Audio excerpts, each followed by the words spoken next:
It's Red Eye Radio. Gary McNamara and Eric Harley talk about everything from politics to social issues and news of the day. Whether you're up late or you're just starting your day, welcome to the show. From the Uniden America Studios, this is Red Eye Radio. All across America and around the planet, we are Red Eye Radio. He's Eric Harley, and I'm Gary McNamara. Welcome and good morning.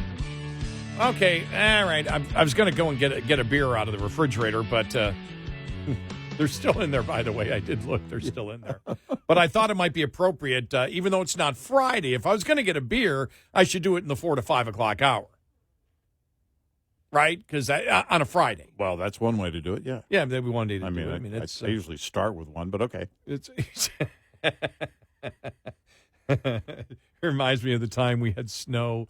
It was a Friday. We had snow, and it was snowing, and I took a chair and put it outside of my driveway when I got home from work, right at 5:30. Yeah. And it was snowing, and I'm dressed really warm, and I'm from Buffalo, and it was like light falling snow, and it was just perfect. I went in the house. I got a glass of wine. I bring it out. My neighbor comes out. It's like, what the hell are you doing? Yeah. He goes, is that wine? He goes, isn't it a little early? And I went, no, this is Friday afternoon. This is for me, 5:30 in the morning on a Friday morning is my Friday afternoon. This is Friday happy hour after a tough week of work. Yeah, I've done that once or twice, and then I had to remember I live in a school zone. It's got to be careful. Well, I did the alcohol analogy to get to this next story because I went, oh, wow.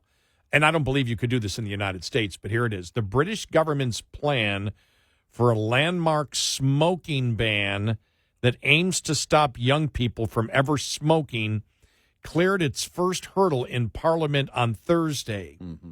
The bill, a key policy announced by the Prime Minister last year, would make it illegal to sell tobacco products to anyone born after January 1st, 2009.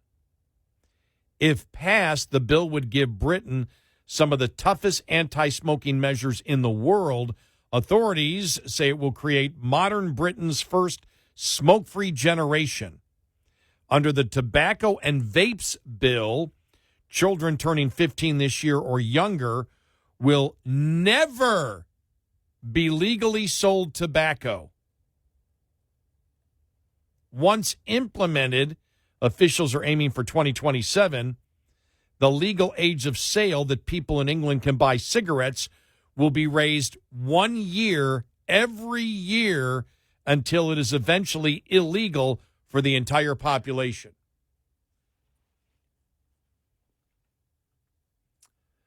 The bill also includes measures to crack down on youth vaping, such as the banning of the sale of cheap disposable vapes and restricting their flavors to prevent children from becoming addicted to nicotine.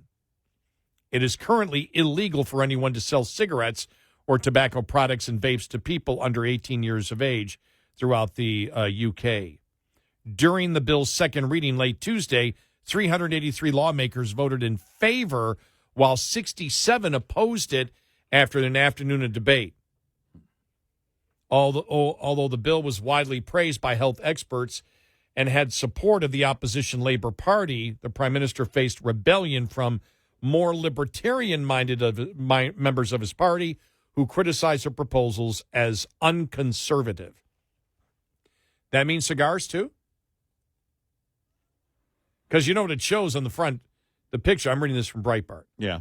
It shows Winston Churchill with this big cigar in his mouth. Yeah.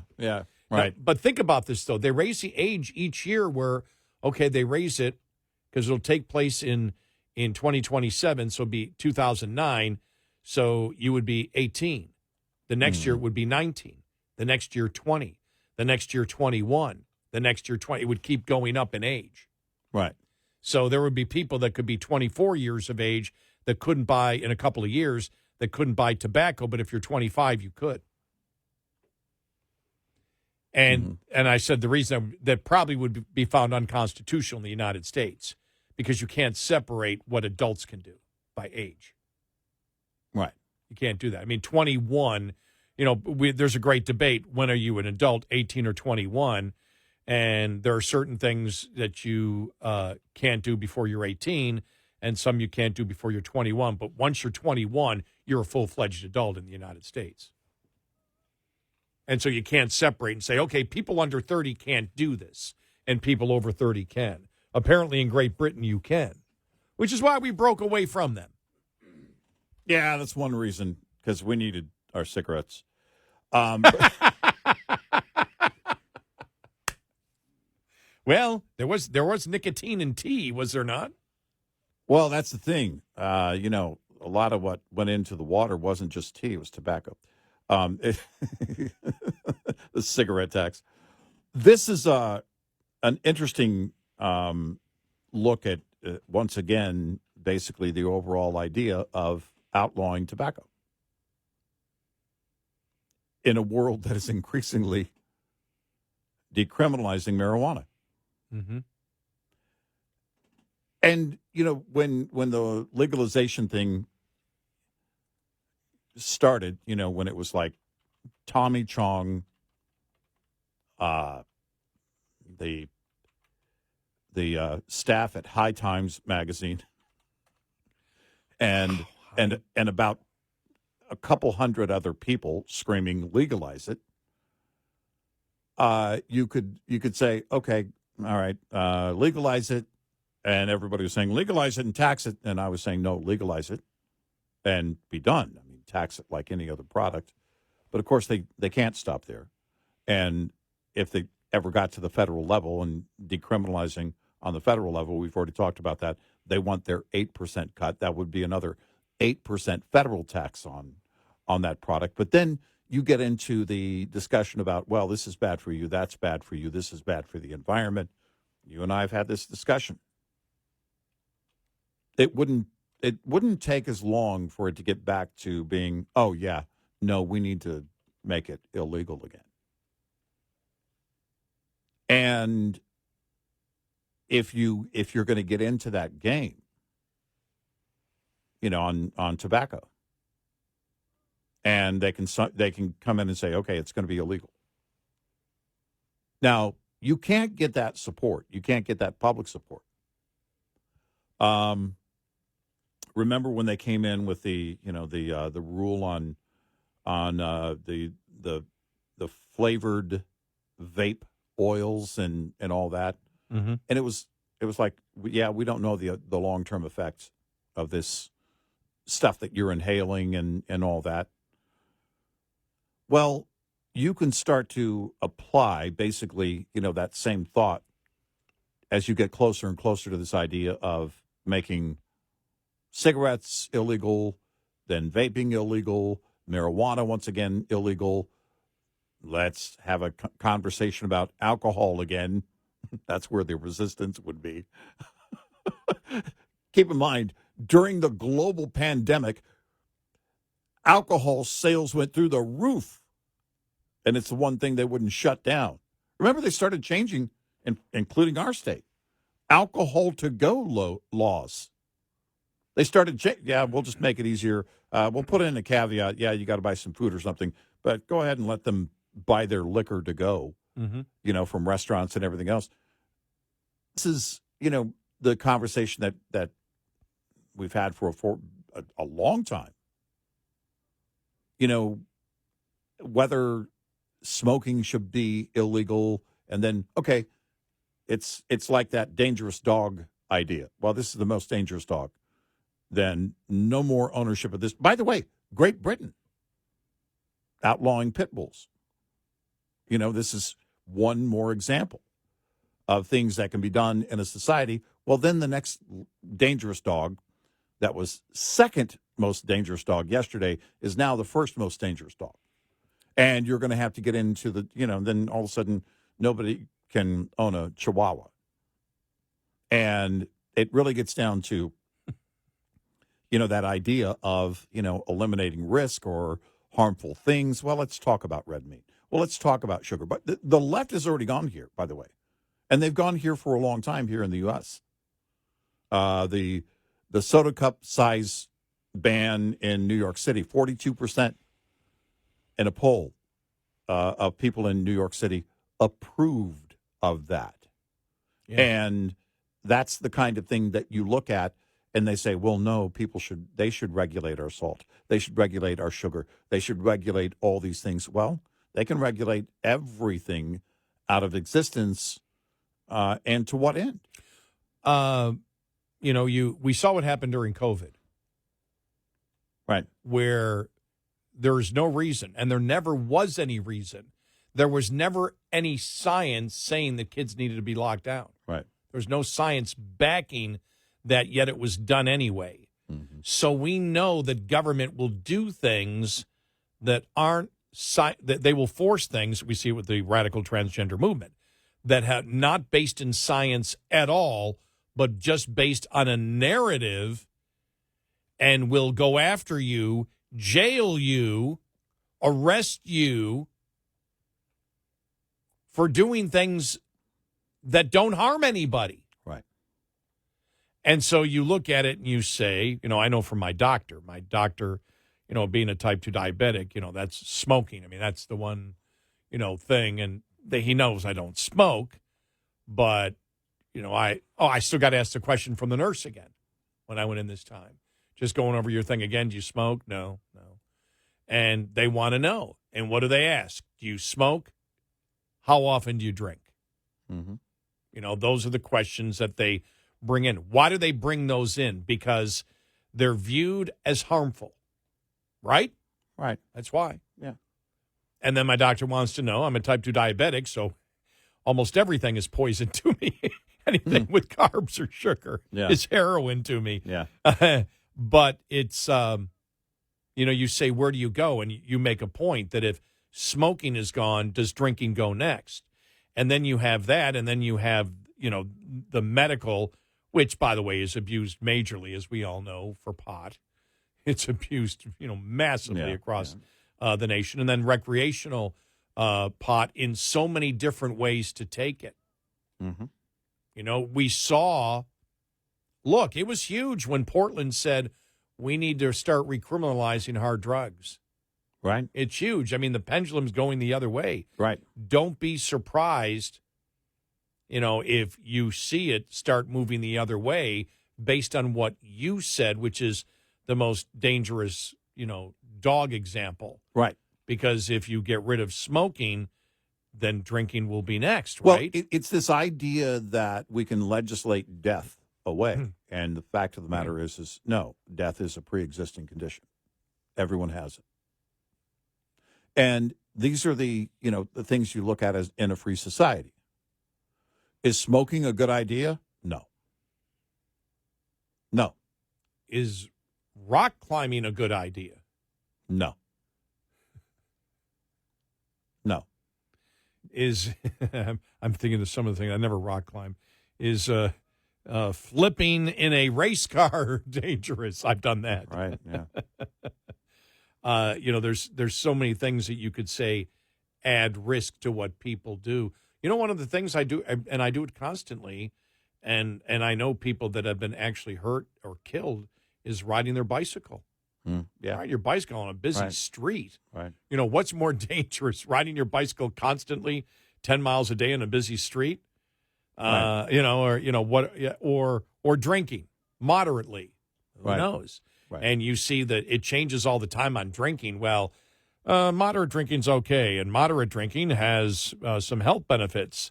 2 weeks later, any alcohol consumption at all is dangerous. Right. And it's like, okay, where do I go with this one? Well, I mean, again, it's as if they, that we can eliminate all risk, and we as a society, as creatures, we actually are pretty good at assessing our risk on a daily basis. Do we sit and crunch the numbers before we get in a car and drive? No. But we know the risk. We are aware of it. And it's, those are the things that, again, bring us back to the question, how far do we want to be governed?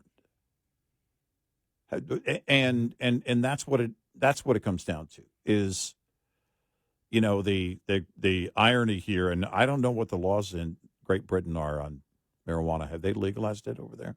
I'm not sure. No, it is not legal. Medicinal is, but it's not legal for recreational. So, what about medicinal tobacco? I mean, you look at these things because if it calms your nerves, they say it calms your nerves. Well, no, smoking a big cigar in a social situation can be a relaxing thing. Well, they say nicotine calms your nerves. I'm not. Wow. I've never had a smoking habit. I'm not sure if that works that way, but it's that again that question in a free society. Yeah. And by the way, though, it's just not the smoking of it, it's the vaping of any nicotine. Oh, yeah. Which would be gone. And then they're talking about, well, all nicotine products gone. So it's not just the carcinogens that give you lung cancer and give you hardening the arteries and an increase in stroke, whatever. It's the actual drug, which doesn't do the same thing as if you're smoking it and getting the carcinogens inside of your lungs. Right. It's and highly your addictive. blood system. So so it's it's a nicotine. So if you ban nicotine, and then they talk about vaping, well, they're still trying to figure out because so many people are vaping these days. What type of effect does vaping have on your lungs when it expands your lungs when it goes in? Right. And there have been problems with it, as they know. Right. So then that's gone. Well, if that's gone, why isn't drinking gone? Right. I mean, we can have the conversation about again how much we want to govern right out of our lives. And then the next thing would be pot. Are we? Well, that question is already being asked right now. I think so. Yeah. Are we?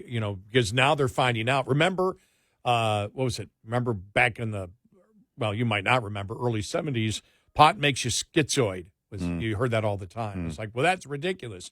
Now they're finding out, as we have more research, there are definitely health problems for people that are doing pot. Right. Smoking and otherwise. And then the conversation will start all over again. Yep. 866-90 Red Eye. This morning's USDA Farm Report is brought to you by House Products.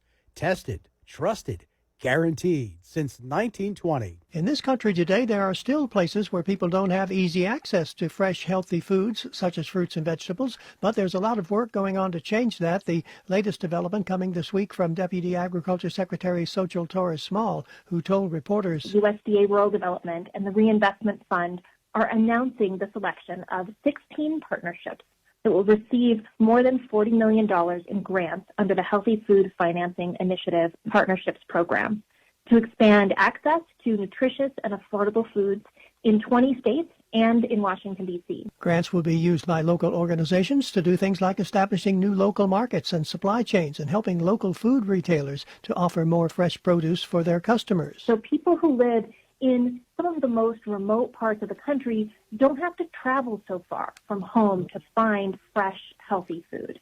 And farmers don't have to ship their products hundreds of miles just to find buyers for them. Gary Crawford for the U.S. Department of Agriculture. This report brought to you by Cenex Fuels and Lubes. Lines open for your calls. 866-90 Red Eye on Red Eye Radio.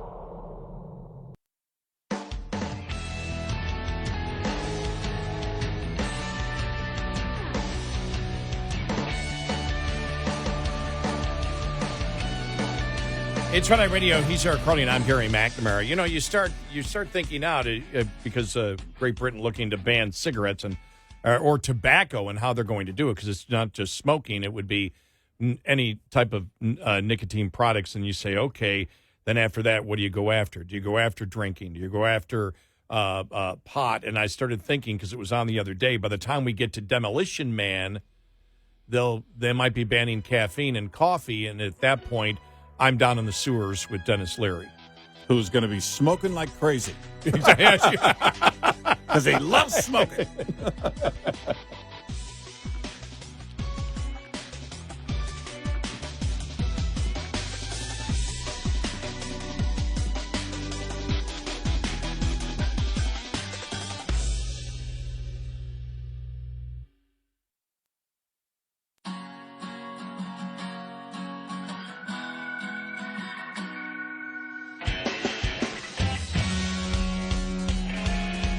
Bringing on the chaos.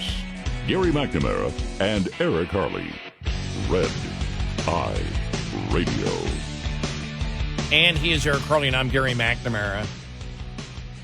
Well, yesterday, there were a number of stories out there, but the one story was after on Tuesday, after they walked over the articles of impeachment, the House to the Senate, as we had said on yesterday's show, expect Schumer to get rid of this as quickly as possible. Mm-hmm. And you can bring up all the constitutional issues you want. You can talk about the hypocrisy of the Democrats and impeaching Trump twice and then having a trial, where again he was not kicked out of office.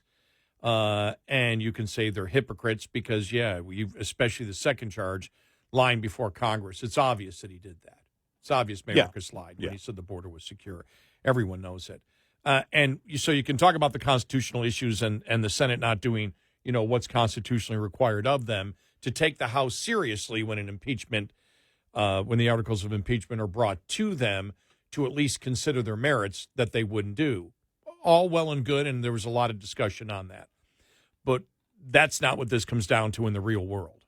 Right. When the real world, what this comes down to is the fact of Democrats were scared to death, absolutely scared to death to have any of this come out. Immigration over the last couple of months has even beaten inflation. Excuse me, the border. I don't want to say immigration. Mm-hmm. The border even beats inflation. And inflation is bad.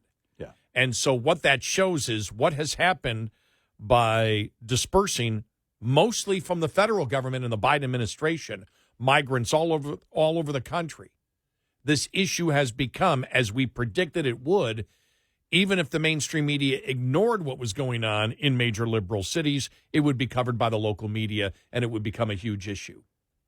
And so when you have, for example, as we brought you yesterday, in Massachusetts, the number one issue, immigration. In Massachusetts. Yeah. You have a problem. They cannot touch. Mayorkis comes off, and you and I talked about this yesterday. He comes off as a cold and callous pathological liar because it's obvious that he doesn't want to answer the questions. And when he did, the one big question, this is where Republicans win on this, no matter whether you had a trial or not have a trial, and that you cannot beat Mayorkis saying the border is secure and the administration saying the border is secure. You can't win that one. Americans look at that and say, that's a lie. Well, and you can debate all you want or change the definition of the word secure. If you wish to do that, it's not going to hold water with the American public. Impeachment is a political process that is the beginning of removing somebody from office. But it's also a political process, which means, and I do believe that the goal here was not to remove Mayorkis from office. It was, if they follow the rules, we can present all of this to the American people over a period of, 2 or 3 weeks. And it's more impressions for the November 2024 election. That's what I believe this was all about. And still, it's what it's about because now you have every single Democrat senator, every single one. And this is how the Republicans should, phrase it. Every single Democrat voted to have no accountability for the chaos at the border created by the President of the United States and Secretary Mayorkis. And you pound that day in and day out, and you pound the fact of the criminal illegal immigrants that have got into the country because of the policies of it. There's not one Democrat in the Senate who escapes some negative effect here. Those who are safe, it's not going to change the results of an election if they're up for re-election this year. But it is going to hurt every single one of them, and that's the problem that their party has. They're basically, because, again, what they were telling their constituents and their states yesterday is we don't care about the problem in the border. And they can't win this, and the Democrats right now in the Senate that look like they're going to be challenged and they may lose, you just pound this on them. You pound it every single day because the Democrats are saying, well, there's nothing here, there's nothing here, there's nothing here. Yeah. But the public knows. The polls show the public knows there's something there. And you and I have talked about this on every single issue right now. The Republicans lead on this. The Republicans have landslide numbers on all the important issues, including immigration, where they stand. Right. And the public understands that the vast majority of problems that we have here are not organic problems that this administration and the Democrats can't solve. They're problems that this administration and the Democrats caused. Right. And they're not following the law. And then you take the criminal illegal immigrants into this country and murders of U.S. citizens, and you promote it, and that's what they're doing. Mm-hmm. And you can win this, and you can keep referencing back to it. Every single Democrat doesn't care about the chaos on the border, and does not care about the chaos in New York City, in Chicago, in Los Angeles. Everything that you're going through, they care more about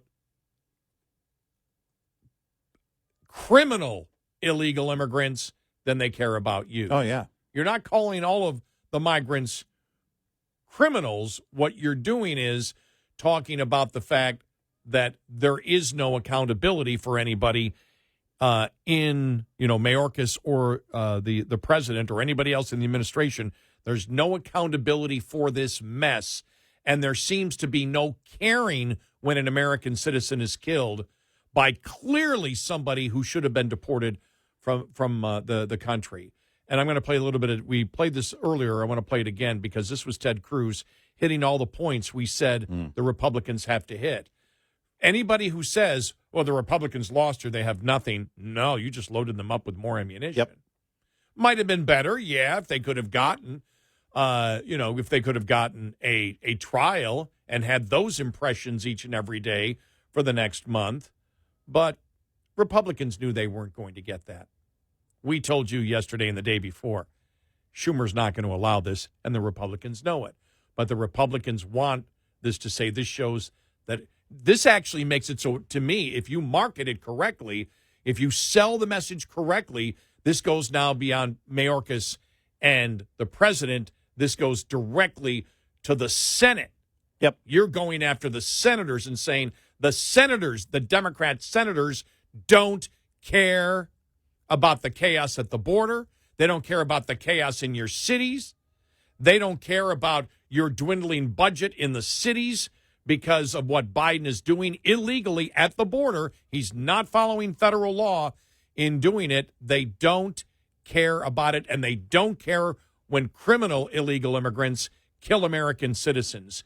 You sell that, and you sell that hard. Well, and on top of that, Biden has executive power to change all this. Of course, he pretends he doesn't. Right. And that affects him, too, in those states. Oh, yeah. Oh, it affects everybody. And so, it's not going to – this isn't going to go away. Schumer had no choice but to do what he did yesterday politically. There was no other way. He had to do this and try and get it behind him, but the effect of it is going to last at least until November 5th. Yeah, if anybody believes that they, because I saw, is the arrogance of what it's not arrogance of why he did it. They're scared to death of this issue.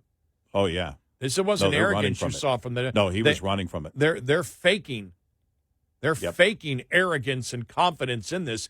They're scared to hell of the border issue right now. They didn't even want to have a discussion on it. Yep. No discussion. No reasoning. Nothing. Nothing. They don't want to get involved in it. It's just, nothing. There's nothing there. There's nothing there. There's nothing there. End of story. Right. Because they're scared to death. They know they can't win if they try to debate the issue. Here's Ted Cruz yesterday. In the 237 years of our nation's history, I don't know that there has been a more shameful day in the United States Senate than today. What we just witnessed was a travesty. It was a travesty to the United States Constitution. And it was a travesty to the American people. And it's important to understand why the Democrats did what they did. We're here on the Senate floor right now, but I want the record to reflect I'm going to do a very accurate count of the number of Democrats who are with us. That would be 0, other than the presiding officer, and somebody has to preside. Not a single Democrat senator chose to come to this floor and listen to one word of evidence. When it comes to the Constitution, the Democrats concluded that Joe Biden and Alejandro Mayorkis, defying federal law, ignoring the text of the statute, deliberately releasing criminal illegal aliens over and over and over again, that's just hunky-dory. You can't impeach him for that. Every Democrat just voted. By the way, every cabinet member, guess what? You've just been given a blank slate. Ignore the law. When Democrats are in charge of the Senate, the entire cabinet could ignore the law. It is no longer impeachable. In Democrat wonderland, when a member of the executive branch openly defies the law. By the way, every Democrat just voted that way. They didn't hear one word of argument. The majority leader didn't stand up and say, here's the reason why it's okay. No, he didn't present that argument. They didn't read a brief. Nobody wrote a brief. They didn't care enough to know what Senator Lee just laid out, that the Biden Department of Justice went in front of the U.S. Supreme Court and said if the executive defies the law, the answer is impeachment. The willingness of every Democrat to be blatantly hypocritical. Just last year, the Biden Justice Department said, no. You can't sue in court when we, the Biden administration, defy the law. The answer is impeachment. In like 3-card money. Every Senate Democrat said, no. The answer is not impeachment. I don't know what it is. Actually, I do know what it is. There's only one answer left, which is everyone who is unhappy about the open border shows up in November, and to use the phrase, throw the bums out. There you go. Basically laid it out. Because what's the argument back if you're a Democrat? There's just nothing there. You don't have one. There's just nothing there. And so that's their argument. What does the public think? The public knows by a wide majority there's something there. And that's why the Republicans did what they did, because now they can pound on they can continue to pound on Mayorkis, they can continue to pound on Biden, they can continue. They've brought now every vulnerable senator into this debate that they don't care. They don't care about the chaos on the border. They don't care about the chaos in the cities. And they don't care if illegal immigrant criminals kill American citizens. And the Democrats' response is only, we don't want to talk about it. There's nothing there. And the public already knows there's something there. Right. They're turning their back. Yep. Just like the head of their party does, repeatedly. 866-90-RED-EYE. Get in touch with Red Eye Radio, toll free at 866-90-RED-EYE.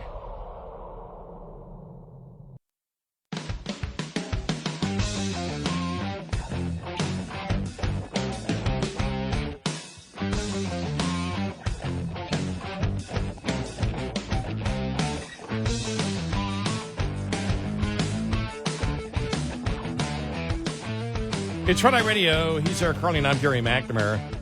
Do we have any economic numbers coming out in the next day or two? I just wondered. I think the WDI comes out later today. That's the We're Doomed Index, and it's mine. I'm putting it out. It's at 100%. Well, it may go to 110%. We have some advice for the president today. No talk on cannibals, okay? Yeah, right. No cannibal talk. Yeah, exactly. When I read it, I first thought it said cannabis because you're so used to it. I'm like, right. That doesn't make sense. What? What? Uncle Bozo what? And cannabis? Oh, cannibals. Yeah. Okay. All right. Yeah. He had such a horrible day yesterday And I'll say it was bad. again. Yeah, it was bad. If every day is like yesterday where Trump's in court and Biden is out, Yeah. sort of reversed where you don't hear from Trump, but you hear from Biden every day, that's not good for Biden. No, it Oh, isn't. man. It He was isn't. just horrible yesterday. He was stumbling over everything. He couldn't get anything out. And he's looking around at people, like, hey, you buying what I'm saying? I mean, it was so bad. The optics were horrible. But he's the guy. He's fine. More vigor than anyone else they've ever seen. It's going to be a great couple of months here. Yeah. Man.